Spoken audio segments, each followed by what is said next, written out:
Hey all, and welcome to the third round of the Leiden Chess Tournament. Um, this round I was playing against a French guy named Guillaume Devaure, and he's only rated 1900, but he has 1.5 out of 2, which means he did quite well against his stronger opponents in the rounds before. So playing black, it's always a bit scary. Once again, couldn't really find too many games of him, but did manage to prepare a bit. But when I came to the board, and he played his first move, I first thought, well, okay, g3, that's fine. I don't mind this as a first move. But then I looked closely and I saw he just played g4, the famous grob. And I must admit, I've never seen this move played against me in a classical game.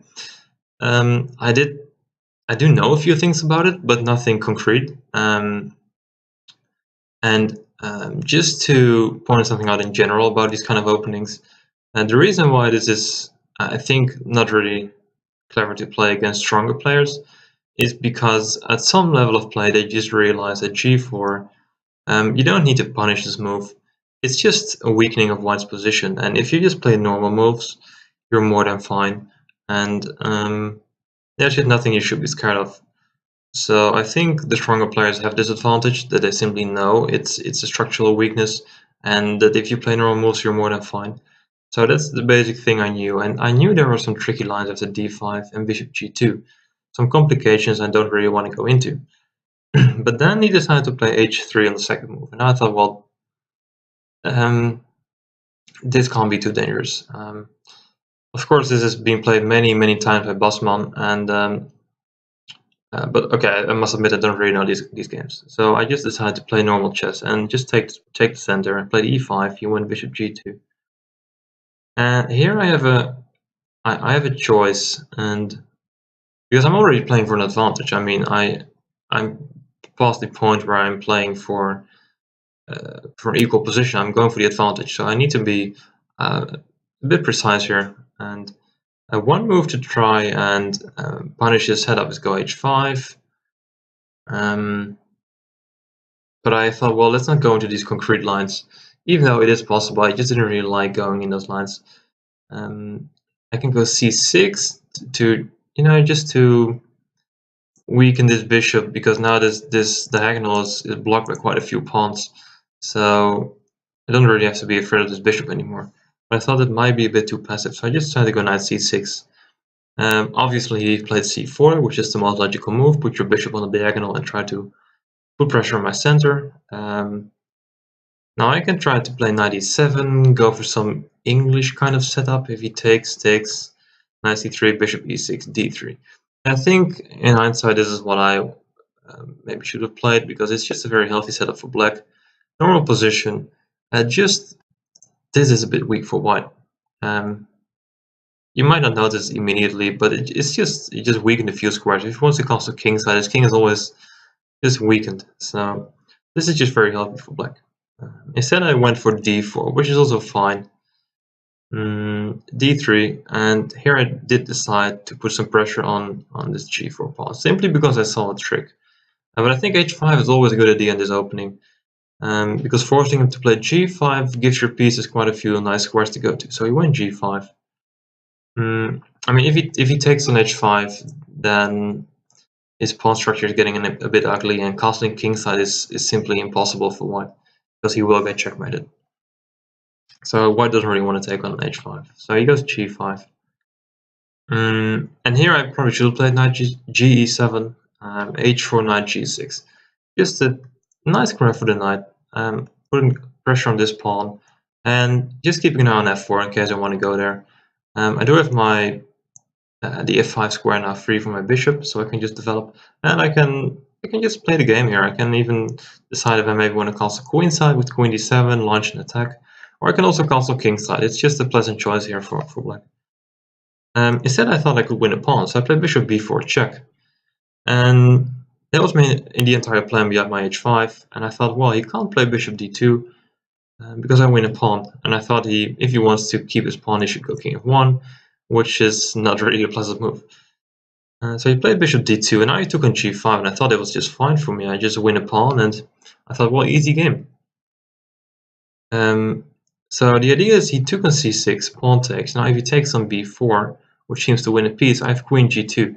And I simply trap the rook on h1, and I'll be up the exchange and the pawn. So that is quite nice. So he can't take on b4, and I just thought he blundered and down a pawn, and I thought, well, let's just win this game now. He played knight a3. I played queen e7, he went queen a4.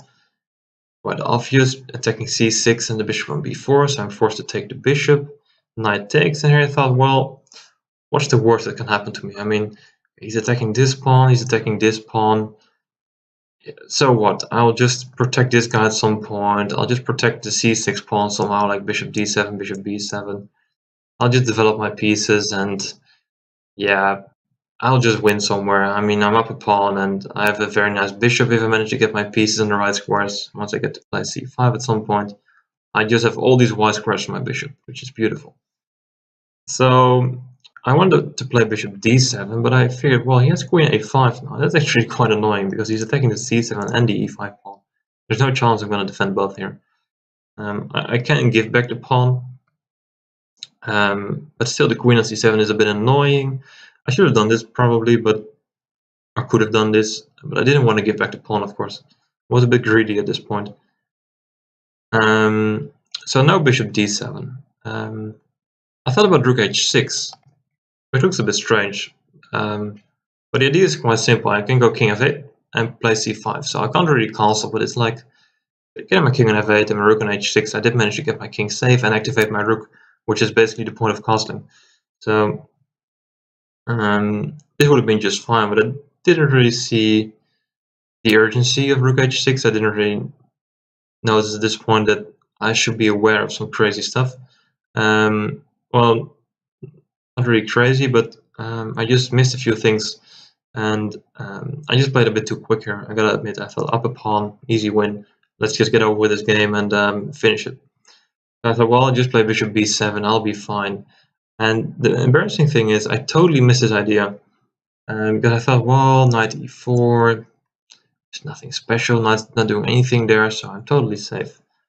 I absolutely missed a very logical move, which is knight b3. Of course he's going to go knight b3 and knight a5, attacking bishop and pawn. I totally missed this idea, and suddenly I realized, okay, well, I might be in trouble now. I'm up a pawn, but I might be in some serious trouble. And knight b3 wasn't even the best move. He could have probably played rook g1, would have been much better. And I did see the move, but I thought, well, I can just either play g6 or f6, just whatever suits me best. But after g6, it's just very bad because he can go rook g5, and I totally missed this. Attacking e5, and I have only one way to protect this pawn, which is f6. And then he can just take the pawn on g6, and he gets back the pawn, and now my position is absolutely terrible because I'm not developed. My pawn structure is a mess, and yeah, this is just bad. And so that means I should go f6, which is also fine, but my queen is a bit tied up to the g7 pawn, and he also has the move knight h4, threatening just this annoying move knight g6. And after rook h7, knight g6, queen f7, knight e4, these pieces are just jumping in, and I just have a very hard time trying to even equalize. Because let's be honest, my extra pawn is right over here. It's just a double pawn, so I was just way too materialistic at this point and way too greedy. So winning the pawn the way I did was just bad. This whole trick with bishop b4, queen takes g5 was just a terrible idea. And bishop b7 even made things worse, but luckily he didn't play rook g1, he went for knight b3.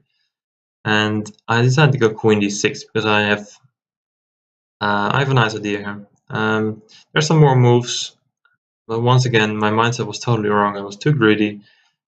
I probably should have played a5, which is a nice move to stop white's initiative. He can take, and I only calculated queen c5, trying to win the pinned knight. b4, I thought, well, not gonna happen, so bad idea.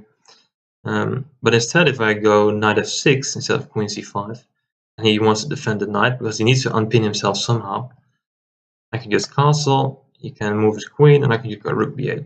And I've given back the pawn, but now I have a very nice initiative. His king is still a bit awkward because where is he going to go? Is he going to stay in the center? Probably not, because I have e4 whenever I like. Castling kingside is quite dangerous, and so is castling queenside. So here I just gave back the pawn, but I do have a better position. I'm developed, king is safe, and I can try to put some pressure on his king. Instead of played queen d6, and once again he has the rook g1 move, which would have been a good move. But he probably missed his idea as well. He probably saw the move, but I don't think he saw how good it was. So he played knight a5, and this is what I was hoping for, because now I have to move bishop c8. It says enough that the bishop was bad on b7 if I have to put it back a few moves later. It is quite simple. If he goes queen takes c6, at this point I really just need to give back the pawn. Yeah? So queen takes, knight takes, and f6, and I thought, well, queen's off the board, my king is safe. I really love this pawn structure in combination with my light square bishop. I can put this bishop on b7, for example, and I cover all these squares, which is quite awesome. And that would have been very nice. And I thought I would have an edge here, even though I'm not up a pawn anymore. I just have a small edge here. I thought, well, he can't take with the queen. Knight takes is bad because of bishop d7. And if he decides to go knight takes e5, I just take with the queen on e5 because the knight is pinned. And in this line, I'll be up a piece. So I did get my chance to put my bishop on d7 after all. And there's also no more queen a5, yeah, so he can't play this queen a5 move to attack these two pawns, which was the reason I didn't play bishop d7 earlier on in the game. And here he just made a huge blunder, and he took an e5 with the knight. The knight just queen takes, and queen takes c6, I just move my king. And I think that he thought he would win in exchange with queen takes a8. But I can take his knight on a5, we check. His king moves and knight e7, and now I have two pieces for the rook. And I'm not in danger anymore. My king is safe, he only has his queen in the attack, so there's nothing to be worried about. His king is staying in the center, the rooks are not connected. Not too many open files for the rooks anyway, so yeah, quite difficult for him. So he went rook e1, and at this point I had more ways to win the game, I think. But after my not optimal play in the second round, trying to convert my advantage, I decided I just need a straightforward plan in this game. And I decided I want to trap the queen on a8. So I can do many more things. I can just go rook h6 and get my rook into play, it's all fine. But I thought I'd just calculate this time, be precise, and finish the game in a clean way. So I play queen b6, attacking b2, so he protects the pawn. Now I play c6. Now the queen is simply trapped on a8. And the thing is, it does take a little while to trap the queen because I need a few moves. But as you can see in the game, white needs quite a lot of time as well to activate his pieces. So he played e3, I played f6. He took on d4, I played king f7. He's trying to double up on the e file, quite logical. Rook d8. So now I finally got my rook defended. So I can just, I don't know, move my bishop anywhere to trap the queen. That's basically the plan. So he played rook a e1, attacking the knight. Now I could try bishop e6 and calculate all kinds of things, which is also winning for me, but I thought I'd just keep it simple and play knight f5. Attack the rook, and he had rook e8 as the only move, but I saw this, and it's quite easy for black. You just take on d4, because the thing is, if you take on e8, rook takes, king takes, white can take on c8, with a double attack on the king and the knight. So that's just one thing to be afraid of, but I can just take on d4 as an intermediate move.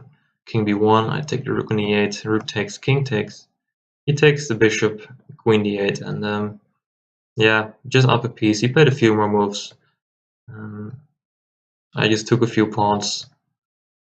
Queen f1, and if he goes king a2, I'll take c4 with check as well. So after queen f1, he just decided to resign the game. So once again, opening was quite good, but early on I just made a terrible mistake again by trying to win this pawn, which I thought was good, but I just underestimated his composition big time. And a few months later, I was actually worse. Luckily, he just blundered, miscalculated, and I still won the game. But it was not a wake-up call that I should not just grab material, not be too materialistic, just play active. yeah, don't be too greedy and try to keep my position healthy, because that's certainly not what I did this game. And another reminder, I shouldn't underestimate these guys, because they can easily get positions against me, even from a worse position. So yeah, third round, 2.5 points. Fourth round, probably a stronger opponent, so the tournament is then probably really going to start for me. So, right, thank you guys for watching.